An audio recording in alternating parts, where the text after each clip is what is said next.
Bihar news में स्वागत है आपका दोस्तों। मैं हूं फिर दोस्त गनी और आप देख रहे हैं केडीबी लाइव। दोस्तों आज हो चुका है 25 दिसंबर 2023। तो आज की पूरे बिहार की टॉप न्यूज लेकर आए हैं आपके लिए। दोस्तों वीडियो शुरू करने से पहले आपको बता दें कि अगर आप नए आए हैं इस चैनल पर तो फिर चैनल को सब्सक्राइब करके बेल आइकन को प्रेस कर दीजिए और साथ ही वीडियो को लाइक कर दीजिए, अपने दोस्तों के साथ शेयर भी कीजिए। तो चलिए शुरू करते हैं आज की पूरे बिहार की टॉप न्यूज़। दोस्तों आज बिहार न्यूज की शुरुआत टॉप हेडलाइन के साथ करते हैं। तो बात करते हैं कि छुट्टी नहीं मिली तो महिला हेडमास्टर ने स्कूल में ही गुजारी रात। के पाठक के आदेश पर जानिए क्या बोली। युवाओं का डीएनए शेर वाला है, कुर्सी पर बैठ करके बिहार को दिमक की तरह चाटने वाला नहीं। मनीष कश्यप बोले जब तक तोड़ेंगे नहीं तब तक छोड़ेंगे नहीं। बीपीएससी ने मुन्ना भाई को लेकर के किया बड़ा फैसला, पकड़े जाने पर आजीवन नहीं दे पाएंगे आयोग द्वारा आयोजित की गई कोई भी परीक्षा। ऐसे बढ़ेगा बिहार, आईपीएस विकास वैभव की पहल पर दिल्ली में जुटे दुनिया भर के बिहारी उद्यमी 2047 तक अपने राज्य के विकास का लिया संकल्प। यूपी बिहार वाले तमिलनाडु में साफ करते हैं टॉयलेट, डीएम की एमपी दयानिधि मारन का विवादित बयान। नेता प्रतिपक्ष विजय सिन्हा ने नीतीश सरकार पर किया हमला, कहा राजद के सत्ता में रहने तक नहीं रुकेगा अपराध और भ्रष्टाचार। किसानों की हुई चांदी, इस चीज की खेती करने पर बिहार सरकार दे रही है 50% की सब्सिडी। लोकसभा चुनाव के लिए 5 जनवरी तक होगा मतदाता सूची का प्रकाशन। 18 वर्ष उम्र पूरी होने वाले के लिए नई जानकारी आई है सामने। 26 जनवरी की झांकी में बिहार दिखाएगा गंगा जल, नल जल योजना का भी करेगा प्रदर्शन। गिरिराज सिंह का बड़ा बयान, बोले लालू नीतीश और तेजस्वी वोट के लिए बिहार को बनाना चाहते हैं इस्लामिक स्टेट। पहाड़ों पर बर्फबारी के बाद बड़ी ठंड, उत्तर भारत में गलन शुरू। बिहार में अगले कुछ दिन तक कड़कड़ाती ठंड से मिलती रहेगी राहत या नहीं, आगे आपको बताएंगे विस्तार से। अतिक्रमण हटाने गई पुलिस पर जानलेवा हमला, राजस्व अधिकारी समेत 7 पुलिसकर्मी घायल। मंच पर बोलते बोलते आईआईटी कानपुर के वैज्ञानिक को आया हार्ट अटैक, आखिरी शब्द थे अपने स्वास्थ्य का रखे ख्याल। के पाठक का नया आदेश, क्रिसमस डे को लेकर के अगले आदेश तक अवकाश लेने पर लगाई रोक। क्या राजनीति में आएंगे मनीष कश्यप, जेल से बाहर निकलते ही नीतीश सरकार पर बोला हमला, दिया ये जवाब। शराब पेय पदार्थ है, जरूरत के मुताबिक सेवन करने से है होगा फायदा। जितन राम मांझी बोले गुजरात की तरह बिहार में भी हो छूट। दोस्तों बात करेंगे विस्तार से। तो बात करते हैं कि डीएम के नेता ने बिहार वासियों को लेकर के फिर से एक विवादित बयान दिया है। डीएम के नेता दयानंद मारन ने विवादित बयान देते हुए कहा है कि बिहार वाले तमिलनाडु में टॉयलेट साफ करते हैं। जी हाँ, आपको बता दें कि उत्तर भारतीयों को लेकर के, खास करके उत्तर प्रदेश बिहार को लेकर के डीएमके के एक और नेता दयानिधि मारन ने विवादित बयान दिया है। जब मारन ने हिंदी पट्टी के राज्यों बिहार और उत्तर प्रदेश के लोगों को लेकर के एक बार फिर से विवादित बयान देकर के राजनीतिक बहस का मुद्दा खड़ा कर दिया है।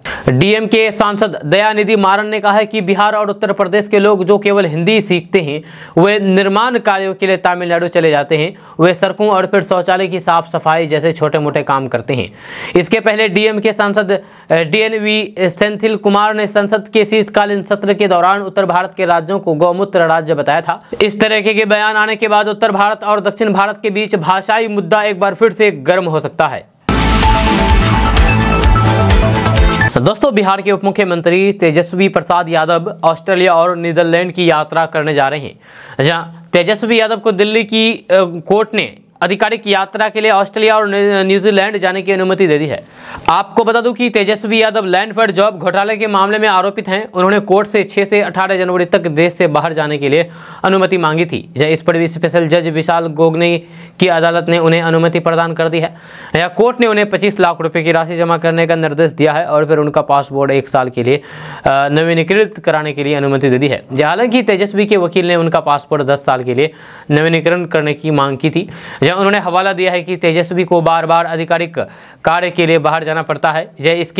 इसलिए 1 साल में फिर से पासपोर्ट रिन्यू कराना असुविधाजनक होता है। तेजस्वी यादव के साथ आधा दर्जन से अधिक इंजीनियर भी 6 से 18 जनवरी तक ऑस्ट्रेलिया और न्यूजीलैंड के दौरे पर रहेंगे। दोस्तों बात करते हैं कि वाम दल भाजपा को हराने के लिए अपनी सीटें देने के लिए भी तैयार है। जी हां, आपको बता दूं कि साल 2024 के लोकसभा चुनाव को लेकर के बिहार में INDIA में सीट बंटवारे को लेकर के ज्यादा पेंच फंसने की गुंजाइश नहीं दिख रही है, क्योंकि बिहार में भाजपा को हराने के लिए वाम दल अपने हिस्से की सीटें भी INDIA को देने को तैयार हैं। जी हां, इसका कारण भी है। राज्य में लोकसभा की कुल 40 सीटें हैं, लेकिन इनमें 3-4 सीटों पर ही भाकपा, माकपा और भाकपा माले मजबूत स्थिति में दिखती है। माकपा के राज्य सचिव ललन चौधरी ने बताया है कि भले ही INDIA में अब तक राष्ट्रीय स्तर पर सीट शेयरिंग का फॉर्मूला नहीं निकाला जा सका है और न ही PM फेस पर सहमति बन पाई है, हालांकि प्रदेश में राजद, जदयू, कांग्रेस और वाम दल पूरी तरीके से एकजुट होकर के भाजपा को हराने का काम करेंगे।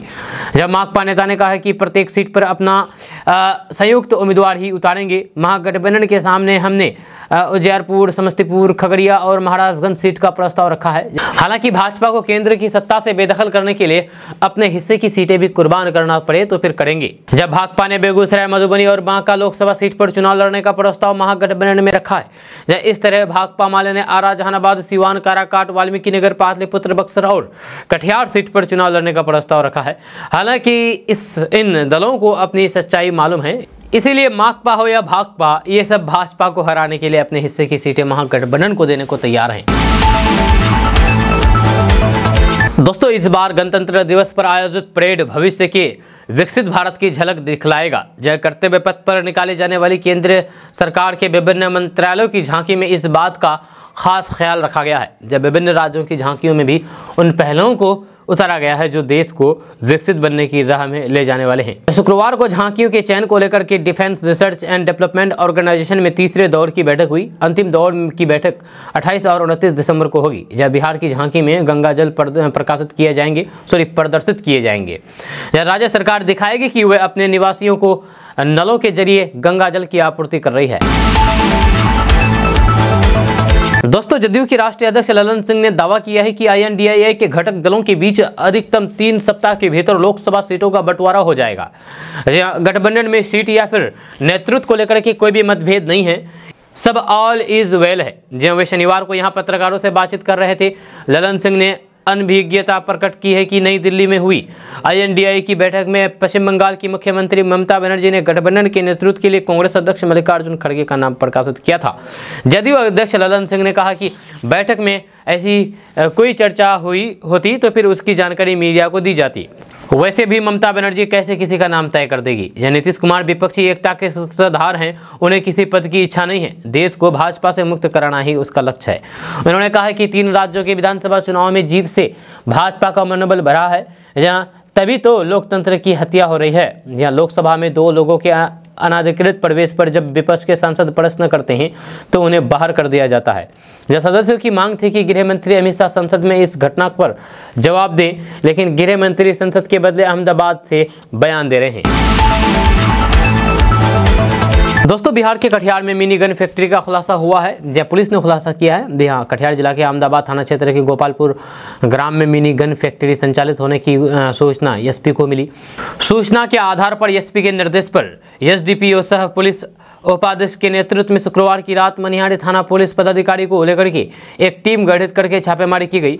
जब पुलिस ने संचालित मिनी गन फैक्ट्री का उद्भेदन करते हुए 3 आरोपियों को गिरफ्तार किया है तथा गन बनाने वाले बड़े बड़े उपकरण एवं एक देसी पिस्टल बरामद किया है। जब पुलिस ने इस दौरान बड़े दावे किए। हथियारों को कटिहार से बंगाल तथा झारखंड में भी आपूर्ति करने की योजना थी।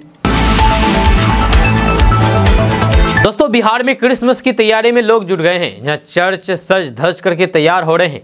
आपको बता दें कि बिहार में सभी क्रिसमस की तैयारी में जुटे हुए हैं, जहां सभी क्रिश्चियन भाई जोरों शोरों से पर्व की तैयारी की जा रही है। ईसाई समुदाय के लोग अपने घरों की साफ सफाई कर रहे हैं। वहीं पर बिहार के सभी चर्च में क्रिसमस की तैयारी जोर शोर से की जा रही है। आपको बता दें कि चर्चों को रंग बिरंगे झालर और फिर LED बल्बों से सजाया जा रहा है, जहाँ यहाँ मेला लगाया जा रहा है। जब मान्यता है कि यीशु के जन्म के दौरान गधा और फिर बैल मौजूद थे, जहां उनका जन्म हुआ था वहां जानवरों को रखा जाता था। ये मान्यता है, ये हम नहीं कह रहे हैं, पहले आपको बता दे रहे हैं। आपको बता दो कि ये भी मान्यता है कि इस कारण ही चर्च में गौशाला का निर्माण किया जा रहा है। जी हाँ, जैसे कि आपको पता है कि चर्च में गौशाला का निर्माण किया जा रहा है। दोस्तों मनीष कश्यप क्या राजनीति में आएंगे? क्योंकि जेल से बाहर निकलते ही नीतीश सरकार पर जोरदार हमला बोला है। जी हाँ, और उन्होंने कई सवालों का जवाब भी दिया। आपको बता दूं कि फेमस यूट्यूबर मनीष कश्यप आखिरकार 9 महीने के बाद जेल से रिहा हो गए हैं। उनके जेल से रिहाई के समय उनके समर्थकों की भारी भीड़ जुट गई, जहां उनका जमकर के स्वागत किया गया। समर्थकों ने फूल मालाओं के साथ उनका जोरदार स्वागत किया। इस दौरान मनीष कश्यप ने सभी समर्थकों का अभिवादन किया, जहाँ वहीं पर उन्होंने अपनी रिहाई पर तिरंगा भी लहराया है। आपको बता दूं कि मनीष कश्यप को तमिलनाडु में बिहार के मजदूरों के साथ कथित तौर पर हिंसा फैलाने का आरोप लगाया था। इसके बाद से वे जेल में ही बंद थे, लेकिन वे शनिवार को उनकी रिहाई हो गई है। यूट्यूबर मनीष कश्यप को पटना हाईकोर्ट ने सशर्त जमानत दे दी है। जहां आपको बता दें कि मनीष कश्यप के खिलाफ तमिलनाडु में ही मुकदमे दर्ज थे, इसीलिए उन्हें वहां लेकर के जाना था। इसलिए लेकिन पटना सिविल कोर्ट के फैसले के बाद उन्हें बिहार में ही रखा गया। जेल से रिहा होने के बाद मनीष कश्यप ने एक निजी चैनल से बात करते हुए कहा कि बिहार में कंस की सरकार चल रही है। मेरे खिलाफ साजिश रची गई थी, जिसके चलते मुझे 9 महीने तक जेल में रहना पड़ा। और उन्होंने आगे कहा है कि भगवान कृष्ण ने जेल में जन्म लिया था। बिहार में बहुत सारे कंस हैं जिन्होंने मेरे खिलाफ साजिश की थी। यूट्यूबर मनीष कश्यप यहीं पर नहीं रुके, उन्होंने आगे कहा कि ये सजा मुझे कोर्ट से नहीं मिली है, मुझे नेताओं ने सजा दी है। मैंने ऐसा क्या गुनाह किया था जो मुझ पर NSA लगा दिया गया? हालांकि उसे कोर्ट ने हटा दिया था। वहीं जब मनीष कश्यप से ये सवाल किया गया है कि वह राजनीति में आएंगे, तो फिर उन्होंने कहा कि जो भी मेरे भाग्य में होगा वह मुझे मंजूर होगा। जो उन्होंने कहा कि अगर भाग्य में हुआ तो फिर मैं इन लोगों के बीच पत्रकारिता करूंगा। मुझे बिहार को बदलना है। ये जो यहाँ की भीड़ मौजूद है, मैं इनकी उम्मीदों को पूरा करूंगा। इसके अलावा रिहाई के बाद उनका एक वीडियो वायरल हो रहा है, जिसमें वे भावुक नजर आ रहे हैं। उन्होंने कहा है कि मुझे यकीन नहीं हो रहा है कि मिडिल क्लास के लोग मुझे प्यार देने के लिए इतनी तादाद में यहाँ पर आए होंगे। दोस्तों चुनावी मौसम में जहां राजनीतिक पार्टियां वादों की बौछार कर रही है, वहीं प्रदेश सरकार अपनी योजनाओं को लेकर के जनता के बीच जा रहे हैं। जहां चुनावी दावपेच के बीच अपनी मांगों को लेकर के कभी शिक्षक तो कभी छात्र प्रदर्शन कर रहे हैं। प्रदर्शनकारियों को काबू करने के लिए पुलिस लाठीचार्ज भी कर रही है। ताजा मामला बिहार के आरा का है, जहां अपनी मांगों को लेकर के छात्र प्रदर्शन कर रहे थे।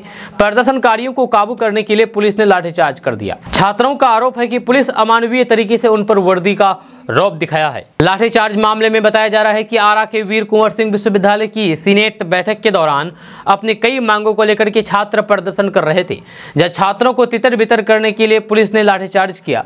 आरोप है कि छात्रों को दौरा दौरा करके खेतों में खदेड़ करके मारा गया है। पटना में तैनात कांस्टेबल पम्मी खातून और पूर्णिया में तैनात police sub inspector Shabana Azmi video shoot कर रही थी। वीडियो शूट के दौरान पम्मी के बाएं हाथ में गोली लग गई। दोस्तों जीतन राम मांझी ने शराब को लेकर के एक बार फिर से विवादित बयान दिया है। उन्होंने कहा है कि शराब पेय पदार्थ है, थोड़ी बहुत सेवन करने से फायदा होता है। और यही नहीं, उन्होंने कहा है कि बिहार में भी गुजरात की तरह छूट मिले। आपको बता दें कि गुजरात में वर्षों के बाद राज्य सरकार द्वारा शराबबंदी में छूट देने के बाद बिहार में भी इसको लेकर के मांग उठने लगी है। ये हमेशा से शराबबंदी पर सवाल उठाने वाले पूर्व CM जीतन राम मांझी ने एक बार फिर से शराबबंदी में छूट की मांग मुख्यमंत्री नीतीश कुमार से कर दी है। जीतन राम मांझी ने कहा है कि आवश्यकता के मुताबिक शराब का सेवन फायदेमंद होता है। बिहार में भी गुजरात की तरह शराबबंदी लागू हो। नीतीश कुमार की शराबबंदी बिहार में 900 चूहे खा करके हज जाने वाली बात है। पूर्व CM जीतन राम मांझी ने कहा है कि शराब एक पेय पदार्थ है और फिर आवश्यकता अनुसार इसका सेवन फायदेमंद होता है। इस बात को हम पहले से भी कह रहे हैं, खास करके जो गरीब और फिर कामगार लोग होते हैं, वे कड़ी मेहनत करते हैं, उनके पास एक तय मात्रा में शराब पीना जरूरी होता है। इसी बात को कहते हैं तो फिर लोग तरह तरह की बात करते हैं। गुजरात सरकार को धन्यवाद देते हैं कि गिफ्ट सिटी के नाम पर उन्होंने आज शराब को खोल दिया है। जब सरकार ने यह फैसला इसलिए किया कि बाहर से व्यापार करने लोग गुजरात आते हैं तो फिर उससे राज्य के राजस्व की प्राप्ति होती है। जीतन राम मांझी ने कहा है कि शराबबंदी के कारण बिहार में आज पर्यटन विभाग पूरी तरीके से ध्वस्त हो चुका है।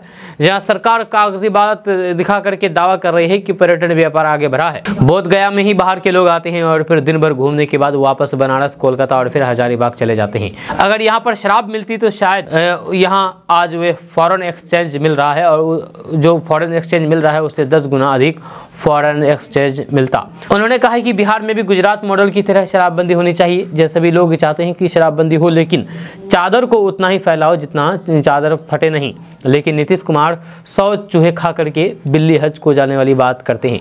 2005 से 2010 तक बिहार के घर घर में शराब बेचवाया और आज कहते हैं कि वे शराब के बहुत बड़े विरोधी हैं। नीतीश कुमार को गुजरात सरकार से सबक लेकर के जिस तरह से गिफ्ट सिटी संस्था के जरिए शराब को फ्री किया गया है, बिहार में भी उसी तरह से शराबबंदी लागू हो। दोस्तों, देश में आगामी लोकसभा चुनाव के लिए बीजेपी के खिलाफ इंडिया गठबंधन एकजुट होकर के लड़ने की योजना कर रहे हैं, तैयारी कर रहे हैं। जी हाँ, इस गठबंधन का फोकस बीजेपी के खिलाफ विपक्षी दलों का एक बड़ा गठबंधन बनाने का है। जी, लेकिन दूसरी ओर बीजेपी के कुछ फैसले जनता को रास आते दिख रहे हैं।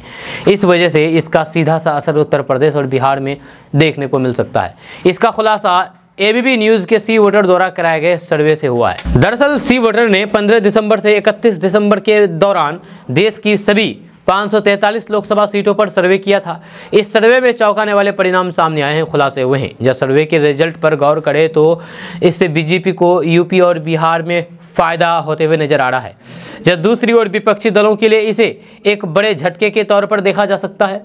इस सर्वे में लोगों से पूछा गया है कि क्या राज्य में नेतृत्व परिवर्तन का बीजेपी को 2024 के लोकसभा चुनाव में फायदा होगा। इस सवाल के जवाब में 60% लोगों का जवाब था हाँ, जबकि केवल 30% लोग ही मानते हैं कि बीजेपी को इसका फायदा नहीं होगा। वहीं पर 10% लोग सर्वे में असमंजस्य में नजर आए और फिर उनका जवाब था पता नहीं। जब सर्वे में लोगों से पूछा गया कि मोहन यादव को सीएम बनाने से यूपी और बिहार में फायदा होगा, तब इस सवाल के जवाब में 48% लोगों का मानना था कि बीजेपी को मोहन यादव के कारण इन राज्यों में फायदा होगा। हालांकि 37% लोग ऐसा नहीं मानते हैं और 15% लोगों का जवाब था पता नहीं। ऐसे में देखा जाए तो बीजेपी को नेतृत्व परिवर्तन और फिर मोहन यादव को सीएम बनाने के फैसले से फायदा होता नजर आ रहा है।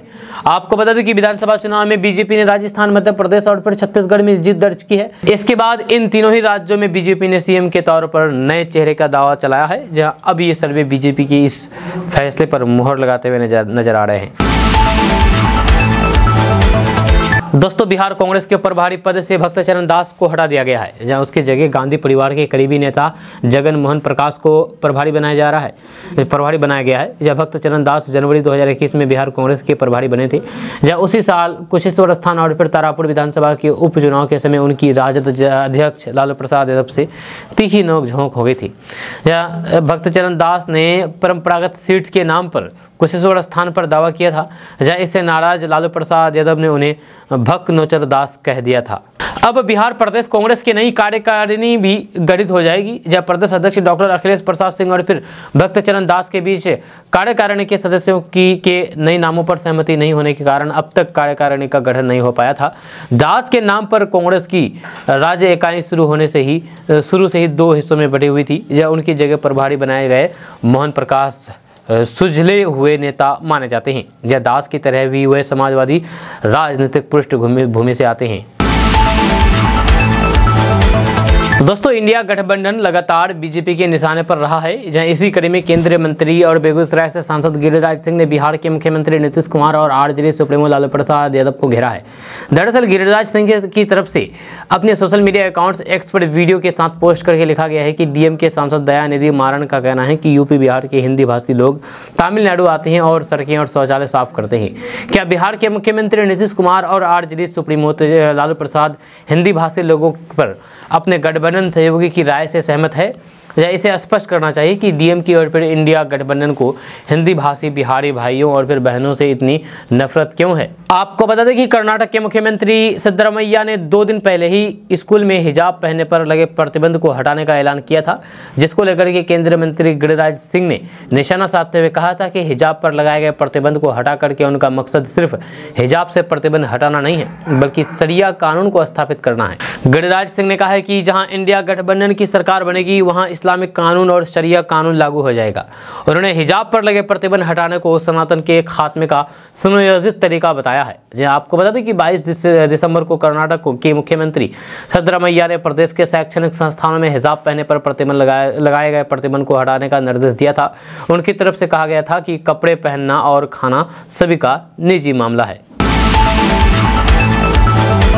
दोस्तों, भारत में इलेक्ट्रिक गाड़ियों की मांग तेजी के साथ बढ़ी है। जब पिछले कुछ सालों में देश में इलेक्ट्रिक गाड़ियों का सेगमेंट में जबरदस्त वृद्धि देखी गई है और उद्योग विशेषज्ञों से लेकर के सरकार तक सभी को भरोसा है कि भविष्य बेहतर होगा। जब केंद्रीय सड़क परिवहन और राजमार्ग मंत्री नितिन गडकरी ने दिल्ली में चल रहे EV एक्सपो 2023 में कहा कि 2023 तक भारत में हर साल लगभग 1 करोड़ इलेक्ट्रिक वाहन बेचे जाएंगे, जिससे लगभग 5 करोड़ नौकरियां पैदा होगी। नितिन गडकरी ने कहा है कि भारत आज दुनिया के 30% जीवाश्म ईंधन की खपत करता है और फिर हमारी अधिकांश निर्भरता आयात पर है। जब हम अकेले पेट्रोल और डीजल और फिर कच्चे तेल की आयात पर लगभग 16 लाख करोड़ रुपए खर्च करते हैं। जब देश की GDP का करीब 3%, ये दुर्भाग्यपूर्ण है कि देश के परिवहन क्षेत्र की 85% ज़रूरतें आयातित जीवाश्म ईंधन से ही पूरी होती है। भारत तीसरा सबसे बड़ा ऑटो बाजार है। अमेरिका और फिर चीन के बाद भारत दुनिया का तीसरा सबसे बड़ा ऑटोमेटिव बाजार है। जब वर्तमान में ऑटो उद्योग लगभग 12.5 लाख करोड़ रुपए का है, जिसमें वाहनों की संख्या हर साल 10% बढ़ रही है। इतना ही नहीं, भारत भी देश के 40% CO2 उत्सर्जन का जिम्मेदार ऑटो सेक्टर ही है। यह डीजल इंजन पर चलने वाले वाहन प्रदूषण का एक प्रमुख कारण है और फिर पर्यावरण के लिए बेहद हानिकारक है। उन्होंने कहा कि हम परिवहन क्षेत्र को डिकार्बोनाइज करने के लिए मिशन मोड में काम कर रहे हैं। इस प्रयास में इलेक्ट्रिक वाहन जैसे कम उत्सर्जन वाले परिवहन महत्वपूर्ण भूमिका निभा रहे हैं।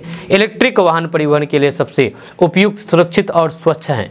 यदि हम नियमित वाहनों के बजाय पूरी तरीके से इलेक्ट्रिक वाहनों पर स्विच करते हैं तो 2030 तक CO2 उत्सर्जन को 1 गीगाटन तक कम किया जा सकता है। दोस्तों, बिहार में शराबबंदी वाले बिहार में पुलिस का गजब कारनामा देखने को मिला है। जब पुलिस कर्मियों ने थाने में रखी जब्त शराब को ही धंधेबाजों को बेच दिया। जहां शराब को धंधेबाजों को ही बेच दिया, तिरुपति रेंज के IG ने इस पर एक्शन लेते हुए तत्कालीन थानेदार और जमादार को नौकरी से बर्खास्त कर दिया है। शनिवार को इस संबंध में आदेश जारी किया गया था। जब थाने में रखी जब्त शराब नष्ट करने के बदले धंधेबाजों से बेचने के आरोपी वैशाली जिले के सराय थाना क्षेत्र के तत्कालीन थानेदार विदुर कुमार और फिर ASI मनीश्वर कुमार को बर्खास्त किया गया है। वहीं पर वैशाली SP ने इस मामले में जिला बल के सिपाही सुरेश कुमार को बर्खास्त किया है। IG ने कहा है कि सरकार की भ्रष्टाचार के प्रति उठाई गई जीरो टॉलरेंस की नीति के तहत प्रोसीडिंग चलाकर के दोनों को बर्खास्त किया गया है। भ्रष्टाचार में लिप्त पाने पर उन पर भी ऐसी ही कार्रवाई होगी। बेहतर कार्य करने वाले पुलिसकर्मी को भी पुरस्कृत किए जाएंगे। IG ने बताया है कि 17 सितंबर 2023 को मद्य निषेध टीम को सूचना मिली कि जब्त शराब थाने से बेची जा रही है।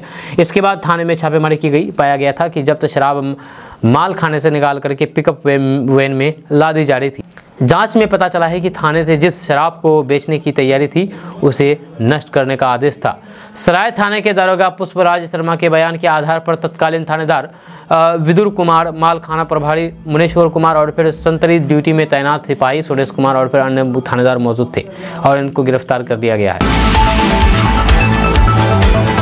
दोस्तों, छुट्टी नहीं मिलने से नाराज बिहार के औरंगाबाद जिले के दाऊदनगर के पटवा टोली राजकीय प्राथमिक विद्यालय की प्रभारी प्रधानाध्यापिका ने गुरुवार की रात विद्यालय में ही गुजार दी। जी हाँ, प्रभारी प्रधानाध्यापिका मीरा कुमारी अपने विद्यालय के कमरे में ही रात भर रही।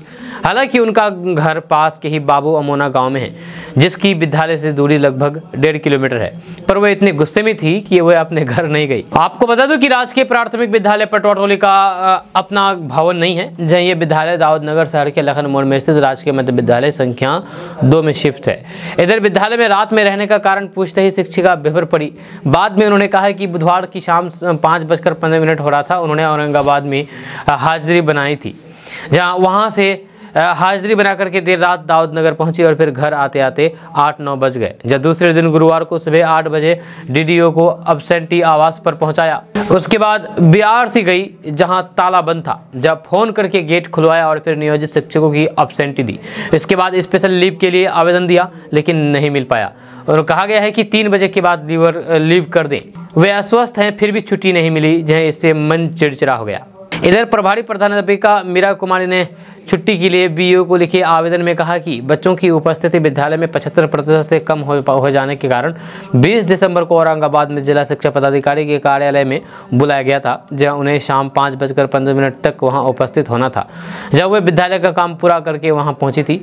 21 दिसंबर को ठंड लग जाने के कारण बीमार होते हुए भी सुबह 9 से 5 बजे तक विद्यालय का काम किया।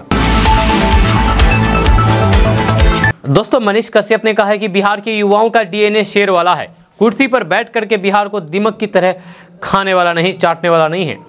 जब तक तोड़ेंगे नहीं तब तक छोड़ेंगे नहीं, ये कहना है मनीष कश्यप का। आपको बता दें कि पटना के जेल से बाहर निकलने के बाद यूट्यूबर मनीष कश्यप घर जाने से पहले गया पहुंचे, जहां उनके फैंस ने जोरदार स्वागत किया। मनीष कश्यप की एक झलक पाने के लिए लोग बेताब दिखे। गया में मनीष कश्यप ने लोगों से कहा कि जब तक तोड़ेंगे नहीं तब तक छोड़ेंगे नहीं। मनीष कश्यप ने सत्ताधारी नेताओं पर जमकर के हमला बोला। उन्होंने कहा कि कोई नेता बोलता है कि इतना तो रोजगार देंगे और कोई कहता है कि घर और रोड बना देंगे, लेकिन यदि वे उस काम को नहीं करता है तो फिर वो भी झूठा हुआ है। उसके ऊपर भी वही धारा लगना चाहिए जो मेरे ऊपर फर्जी लगाया गया है। मनीष कश्यप ने कहा है कि मैं अपने केस के लिए सीबीआई जांच की मांग करता हूं। उन्होंने आगे कहा है कि दशरथ मांझी को लोग पागल कहते थे, लेकिन उन्होंने अकेले पहाड़ को तोड़ करके रास्ता बनाए थे। जहां उनके नाम पर फिल्म भी बनाया गया, लेकिन उनके परिवार वालों को पैसे देने का वादा किया गया, लेकिन आज तक फिल्म निर्माता ने नहीं दिया। आज सिर्फ एक ऐसा मांझी परिवार नहीं है, बल्कि बिहार में करोड़ों मांझी परिवार हैं जो समस्या में पैदा होते हैं, समस्या में ही जीवन जी रहे हैं और समस्या से ही मर जाते हैं। तो आइए ना इस समस्या को जड़ से ही उखाड़ फेंक देते हैं। जब गया में उन्होंने कहा है कि मैंने कभी हार नहीं मानी, जब तक तोड़ेंगे नहीं तब तक छोड़ेंगे नहीं। जेल से निकलने के बाद घर ना जाकर के सीधे 150 किलोमीटर दूर गया में आया। अब यहाँ से घर जाने में 8 घंटे लगेंगे। घर जाकर के माँ से मिलूंगा। माँ मेरा इंतज़ार कर रही है। जय दुनिया में सबसे ताकतवर माँ होती है। जिस दिन आप लोग अपनी माँ का ताकत को पहचान लेंगे, उस दिन आप लोग इंसान बन जाएंगे। ये कहना है मनीष कश्यप का। दोस्तों, लोकसभा चुनाव 2024 से पहले देश भर के विपक्षी दल इंडिया गठबंधन के बैनर तले एकजुट हुए हैं। जहां इस गठबंधन की अब तक 4 बैठकें हो चुकी है, लेकिन विपक्ष का पीएम पद के लिए चेहरा तय नहीं हो पाया है। इंडिया गठबंधन के मुख्य चेहरे राहुल गांधी, नीतीश कुमार, ममता बनर्जी, अरविंद केजरीवाल, मल्लिकार्जुन खड़गे, अखिलेश यादव हैं। इस मुद्दे पर कराए गए सर्वे में चौंकाने वाला खुलासा हुआ है। ओपिनियन पोल में लोगों ने बतौर पीएम चेहरे को लेकर के सीएम नीतीश कुमार से ज़्यादा पसंद राहुल गांधी और अरविंद केजरीवाल को किया है। जी हाँ, हाल ही में एक एजेंसी द्वारा कराए गए सर्वे में आंकड़े सामने आया है। जब सर्वे के मुताबिक करीब 1/3 यानी कि 36% लोगों ने राहुल गांधी को इंडिया गठबंधन का चेहरा करार दिया है। वहीं 13% लोगों ने अरविंद केजरीवाल को इस पद के लिए सही उम्मीदवार बताया है। चौंकाने वाली बात यह है कि विपक्षी दलों को एक मंच पर लाने वाले बिहार के मुख्यमंत्री नीतीश कुमार का नाम तीसरे नंबर पर है। जो उनको 10% लोगों ने कहा है कि नीतीश कुमार को विपक्ष का चेहरा बनाना चाहिए। ममता बनर्जी को 9% और फिर 34% ने किसी को भी चेहरा बनाने से इनकार कर दिया। आपको बता दें कि इंडिया गठबंधन की 19 दिसंबर को दिल्ली में हुई बैठक में ममता बनर्जी और अरविंद केजरीवाल ने पीएम उम्मीदवार के तौर पर खड़गे का नाम आगे किया था। इसे लेकर के अन्य दल नाराज हो गए थे। जब वही बैठक के ठीक बाद नीतीश कुमार के समर्थन में पोस्टर लगाए गए थे, जिसमें बिहार के सीएम नीतीश कुमार को पीएम पद का उम्मीदवार बताया गया था। इस सर्वे में 543 सीटों पर 13,000 से ज़्यादा लोगों से बातचीत की गई थी। दोस्तों, 1 जनवरी 2024 से बिहार पुलिस एक नई पहल कर रही है। मिशन इन्वेस्टिगेशन 75 दिन लागू करेगी, जिससे जांचकर्ता के लिए एफआईआर दर्ज होने के 75 दिनों के भीतर मामले की जांच पूरी करना अनिवार्य हो जाएगा। इसके अलावा जांच की गुणवत्ता बढ़ाने पर ध्यान केंद्रित करते हुए पुलिस स्टेशनों और फिर जिला पुलिस के प्रदर्शन की मासिक आधार पर नियमित रूप से समीक्षा की जाएगी। जहां राज्य सरकार का लक्ष्य पुलिस बल को अधिक लोगों के अनुकूल और फिर जवाबदेह बनाना है। जब मामले के समाधान में तेजी लाने और फिर आपराधिक न्याय प्रणाली को सुव्यवस्थित करने के उपाय शुरू करना है। बिहार पुलिस मुख्यालय के अतिरिक्त महानिदेशक एडीजी जीएस गंगवार के अनुसार नई पहल विशिष्ट मामलों को छोड़ करके सभी मामलों के लिए निर्धारित 75 दिनों के भीतर आरोप पत्र दाखिल करना सहित जांच पूरी करने पर जोर देती है। जय गंगवार ने कानूनी सिद्धांतों के अनुरूप समय पर आरोप पत्र प्रस्तुत करने के महत्व पर प्रकाश डाला है। भारतीय दंड संहिता, आपराधिक प्रक्रिया संहिता और फिर साक्ष्य अधिनियम की जगह नए कानूनों के संबंध में केंद्र द्वारा हालिया गजट अधिसूचना के बाद बिहार पुलिस भी आपराधिक न्याय प्रणाली में महत्वपूर्ण बदलाव की तैयारी कर रही है। दोस्तों, बिहार सरकार किसानों को बोनस देने के सुझाव पर विचार करेगी। यह नीतीश कुमार के करीबी मंत्री ने यह बयान दिया है। आपको बता दूं कि वित्त मंत्री विजय कुमार चौधरी ने कहा है कि राज्य सरकार किसानों को फसलों के न्यूनतम समर्थन मूल्य के साथ बोनस का लाभ देने पर विचार कर सकती है। राज्य सरकार किसानों के लाभ के लिए हर संभव कदम उठा रही है। जय चौधरी ने शनिवार को बजट पूर्व हितधारकों की बैठक को संबोधित कर रहे थे। इसमें कृषि, पशुपालन, मत्स्य, दूध उत्पादन, सब्जी, जूट, चाय उत्पादन से जुड़े कृषकों एवं अन्य हितधारकों ने हिस्सा लिया। जब मंत्री ने कहा है कि बजट बनाते समय सुझाव को ध्यान में रखा जाएगा। जब बोनस का सुझाव भी चौधरी ने कहा है कि सरकार किसानों को सुविधा देने के लिए प्रयत्नशील है। कृषि के क्षेत्र में उत्पादन और फिर उत्पादकता के अच्छे स्तर को हमने प्राप्त कर लिया है। जब किसानों की अन्य आवश्यकताओं के अनुरूप चौथे कृषि रोड मैप के माध्यम से बेहतर प्रबंधन किए जा रहे हैं। दोस्तों, बीपीएससी ने मुन्ना भाई को लेकर के बड़ा फैसला किया है। जहां अगर कोई भी मुन्ना भाई पकड़े जाते हैं तो उन्हें आजीवन एग्ज़ाम नहीं दे पाएंगे। जो उन्हें आजीवन एग्ज़ाम से बीपीएससी द्वारा कराए जा रहे एग्ज़ाम से बेदखल कर दिया जाएगा, बाहर कर दिया जाएगा, कभी भी एग्जाम नहीं दे सकते। जी आपको बता दूं कि बिहार लोक सेवा आयोग यानी कि बीपीएससी ने ये बड़ा फैसला लिया है। बीपीएससी दूसरे छात्र से परीक्षा दिलवाने वाले अभ्यर्थियों को लेकर के बड़ा फैसला लिया है। बीपीएससी ने कहा है कि कोई भी अभ्यर्थी परीक्षा पास करने के लिए किसी अन्य को अपनी जगह बैठाते हैं और पकड़े जाते हैं तो वे फिर आजीवन परीक्षा देने के योग्य नहीं रहेंगे। दरअसल आयोग ने कदाचार में लिप्त रहने वाले अभ्यर्थियों के खिलाफ ये बड़ा फैसला लिया है। जहां स्कॉलर बैठाने वालों पर परीक्षा में शामिल होने पर आजीवन रोक लगा दी गई है। स्कॉलर पर भी ये आदेश लागू होगा। इससे पहले बीपीएससी ने कदाचार में लिप्त रहने वाले अभ्यर्थियों पर 1 से 5 साल तक का प्रतिबंध लगाया था। जहां आयोग के अध्यक्ष अतुल प्रसाद ने शुक्रवार को कहा कि वैसे अभ्यर्थी जो अपने बदले दूसरे को परीक्षा में बैठाते हैं तो उन पर बीपीएससी की ओर से आयोजित किसी भी परीक्षा में शामिल होने पर आजीवन रोक रहेगी। बीपीएससी आयोग पहला है जो इतना बड़ा फैसला लिया है। यह अध्यक्ष ने बताया है कि शिक्षक नियुक्ति परीक्षा के दूसरे चरण में अब तक 3 दर्जन के करीब मुन्ना भाई पकड़े गए हैं। इन सब पर कार्रवाई की जाएगी। वहीं गलत शिकायत करने वाले 450 अभ्यर्थियों पर भी आयोग कार्रवाई करेगी। अध्यक्ष ने स्पष्ट तौर पर कह दिया है कि आयोग की छवि खराब करने और फिर गलत शिकायत करने वाले अभ्यर्थियों पर भी कार्रवाई होगी। ऐसे अभ्यर्थियों पर कम से कम 1 से 5 साल तक प्रतिबंध लगाया जाएगा। दोस्तों, इसी महीने बिहार सरकार ने पटना में इन्वेस्टर मीट का आयोजन किया था। इसमें आए उद्योगपति बिहार में कितना निवेश करेंगे ये किसी को नहीं मालूम, लेकिन इससे अलग शनिवार को दिल्ली में भारत ही नहीं बल्कि दुनिया के कई देशों से बिहारी उद्यमी जुटे। लेट्स एम्पायर बिहार के बैनर तले जुटे उद्यमियों ने बिहार में पूंजी निवेश करके अपने राज्य को 2047 तक विकसित बनाने का संकल्प लिया है। दिल्ली के एनडीएमसी कन्वेंशन सेंटर में कल लेट्स एम्पायर बिहार अभियान के तहत बिहार के बुद्धिजीवियों और फिर उद्यमियों का सम्मेलन हुआ। आईपीएस अधिकारी विकास वैभव लेट्स एम्पायर बिहार अभियान चलाए। जहां उनकी पहल पर ही कल इस कार्यक्रम का आयोजन किया गया। इस कार्यक्रम में इस बात पर मंथन हुआ है कि 2047 तक ऐसे विकसित बिहार की स्थापना करना है जिससे शिक्षा, रोजगार अथवा स्वास्थ्य के लिए किसी को बिहार से बाहर नहीं जाना पड़े। दोस्तों, लालू यादव और उनके परिवार के खिलाफ लगे घोटाले के आरोपों के चलते उनकी मुश्किलें बढ़ती ही जा रही है। चारा घोटाले में बिहार के पूर्व सीएम दोषी है। अब रेलवे में नौकरी के बदले जमीन मामला तुल पकड़ता दिखाई दे रहा है, जिसमें लालू के बेटे और बिहार के डिप्टी सीएम तेजस्वी यादव पर जांच एजेंसियों की तलवार लटक रही है। इस मामले में ईडी ने राज्यसभा सांसद और तेजस्वी यादव की बहन मीसा भारती से भी पूछताछ की थी। बिहार के उप मुख्यमंत्री तेजस्वी यादव को रेलवे में नौकरी के बदले जमीन घोटाले मामले में शनिवार को ईडी ने नया समन जारी किया और उनसे 5 जनवरी 2024 को पेश होने को कहा है। जहां ऐसी जानकारी आधिकारिक सूत्रों ने दी है। जहां तेजस्वी यादव को उससे पहले ईडी ने 22 दिसंबर को पेश होने के लिए कहा था, लेकिन वे पेश नहीं हुए थे। तेजस्वी ने ईडी के नोटिस को नियमित प्रक्रिया बताया था। यह इस मामले में तेजस्वी के पिता और राष्ट्रीय जनता दल के अध्यक्ष लालू प्रसाद यादव को 27 दिसंबर को दिल्ली में ईडी मुख्यालय में पेश होने के लिए कहा गया है। अब आप सोच रहे होंगे कि आखिर ये जमीन के बदले नौकरी घोटाला क्या है। तो आपको बता दूं कि साल 2004 से 2009 के बीच की बात है, जब यूपीए सरकार में लालू प्रसाद यादव रेल मंत्री हुआ करते थे।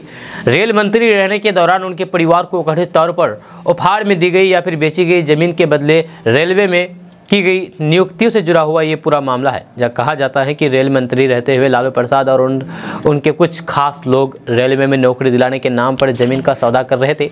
यह आरोप लगे कि जो रेलवे में नौकरी पाना चाहते थे, ऐसे सैकड़ों लोगों ने अपनी ज़मीन लालू प्रसाद यादव के परिवार या फिर उनके करीबियों के नाम पर कर दी थी। कुछ लोगों ने अपनी ज़मीन तो दे दी मगर उन्हें नौकरी नहीं मिली। जब मामला सामने आने के बाद जब जांच एजेंसी ने शिकंजा कसा तो फिर सीबीआई ने अदालत को ये बताया था कि उसके पास करीब 1450 आवेदन हैं जो रेल मंत्री या फिर जोनल मैनेजर को भेजे गए थे। जब सीबीआई ने यह भी दावा किया था कि कुछ अहम दस्तावेज भी उनके पास मौजूद हैं जिसके तार लालू परिवार से जुड़े हुए हैं। इसी के बाद से छापेमारी का सिलसिला शुरू हुआ था। आरोप है कि 2004 से 2009 तक भारतीय रेलवे के विभिन्न जोन में समूह डी पदों पर कई व्यक्तियों को नियुक्त किया गया था और फिर बदले में इन व्यक्तियों ने अपनी जमीन तत्कालीन रेल मंत्री लालू प्रसाद यादव के परिवार के सदस्यों और फिर एक संबंधित कंपनी एके इन्फोसिस्टम प्राइवेट लिमिटेड को हस्तांतरित की थी।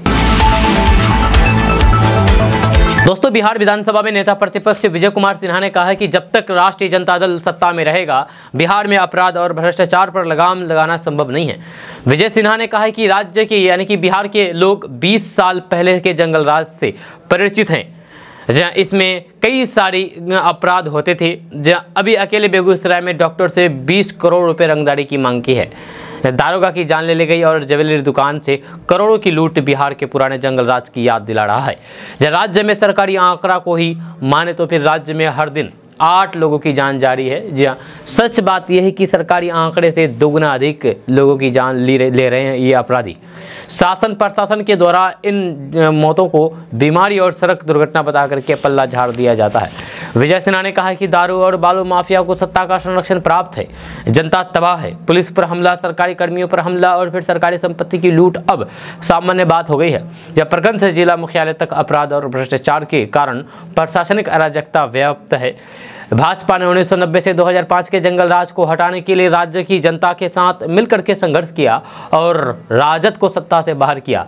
जब राज्य में स्वशासन की जड़ें मजबूत होने लगी, पर 2013 से 2017 और 2022 से चल रही सरकार में राजद को शामिल करके नीतीश कुमार ने एक बार फिर से बिहार को गुंडा राज में ढकेल दिया है। दोस्तों, आज का न्यूज़ बस ये तो कैसा लगा आपको नीचे कमेंट बॉक्स में कमेंट करके ज़रूर बताइएगा। अगर आप हमारे चैनल पर नए आए तो फिर चैनल को सब्सक्राइब करके बेल आइकन को प्रेस कर दीजिए और साथ ही वीडियो को लाइक कर दीजिए, अपने दोस्तों के साथ शेयर भी कीजिए। तो चलिए मिलते हैं फिर नेक्स्ट वीडियो के साथ, तब तक के लिए जय हिंद, जय बिहार।